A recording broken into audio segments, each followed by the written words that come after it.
Hey students, we have already discussed about this part and this part. Now we are going to find the hybridization of each carbon in the compound CH3 whole twice CO. Okay तो सबसे पहले हम इसको लिखने का method सीखते हैं. CH3 whole twice mean CH3 दो बार है और CO है, तो हम क्या करेंगे, CO को सेंटर में रखेंगे एंड CH3 को फर्स्ट एंड लास्ट पोजीशन पे असेंबल कर देंगे. ये किसका स्ट्रक्चर हो गया, ये प्रोपेनोन का स्ट्रक्चर हो गया.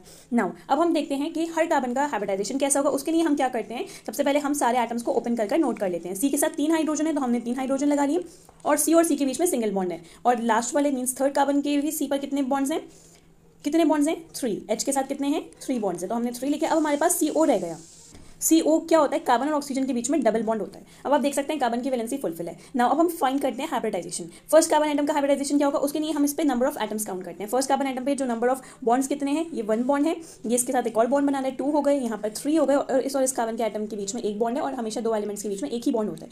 तो टोटल कितने हमारे पास बॉन्ड्स हो गए, हमारे पास 4 बॉन्ड्स हो गए फर्स्ट कार्बन एटम के लिए. दैट मीन्स 4 बॉन्ड्स हो गए. मीन्स अब हमें पता है कि S तो 1 रहता है, P के साथ हम चेंजेस कर सकते हैं. सो SP 3 होगा बिकॉज 3 + 1 क्या होता है 4. और मैंने आपको एक और ट्रिक भी बताई थी, अगर सिर्फ सिंगल बॉन्ड्स हैं कार्बन के आसपास तो उसका हाइब्रिडाइजेशन sp3 होता है. मींस एल्केन्स का हाइब्रिडाइजेशन sp3 होता है. Now moving on to second carbon atoms, इस पर हम काउंट करते हैं. सेकंड कार्बन एटम्स में हमने देखा कि ये कार्बन एटम इसके साथ सिंगल बॉन्ड बना रहा है लेफ्ट साइड पर, इसके साथ बना रहा है तो 2 बॉन्ड्स तो ये हो गए और एक बॉन्ड कार्बन और ऑक्सीजन के बीच में हो गया. सो इन टोटल कितने बॉन्ड्स हो गए हमारे पास, 3 बॉन्ड्स हो गए. 3 बॉन्ड्स के लिए हाइब्रिडाइजेशन क्या होगा sp2. मैंने आपको ट्रिक भी बताई थी, डबल बॉन्ड होगा तो हम क्या लेते हैं sp2 या फिर हम देख सकते हैं 2 ये है और 1 ये होगा. सो 2 + 1 क्या हो गया 3 हो गया. सो इस मेथड से भी हम कर सकते हैं, जो भी मेथड आपको कन्वीनियंट लगे आप उस मेथड से ट्राई कर सकते हैं. नाउ अब हम फाइंड करते हैं थर्ड कार्बन एटम का हाइब्रिडाइजेशन. थर्ड कार्बन एटम में हम बॉन्ड्स काउंट करेंगे कि कार्बन कितने बॉन्ड से अटैच्ड है, 1 2 3 एंड एक यहाँ पर 4. तो टोटल कितने बॉन्ड से अटैच्ड है, 4 बॉन्ड से अटैच है. दैट मीन्स इसका हाइब्रिडाइजेशन क्या होगा, इसका हाइब्रिडाइजेशन होगा sp3 और आप ऐसे भी लर्न कर सकते हैं कि ये एल्कीन है तो इसका हाइब्रिडाइजेशन sp3 होगा.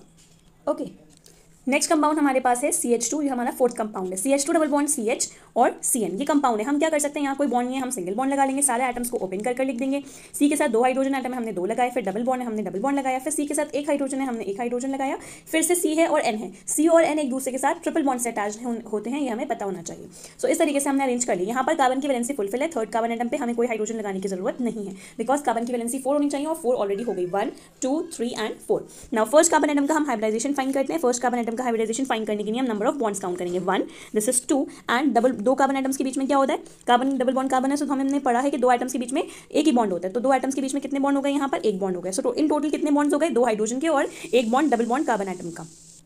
तो यहाँ पे इन टोटल 3 हो गए. सो 3 के लिए हम क्या यूज करते हैं sp2, या आप ऐसे भी देख सकते हैं डबल बॉन्ड है सो sp2. नाउ अब हम सेकंड कार्बन एटम के लिए जाते हैं तो 1 बॉन्ड तो यहाँ पर हम काउंट कर लेंगे, 2 ये हो गए और 3 ये हो गए. तो 3 के लिए हम क्या करते हैं sp2 करते हैं, या डबल बॉन्ड है तो sp2 करते हैं.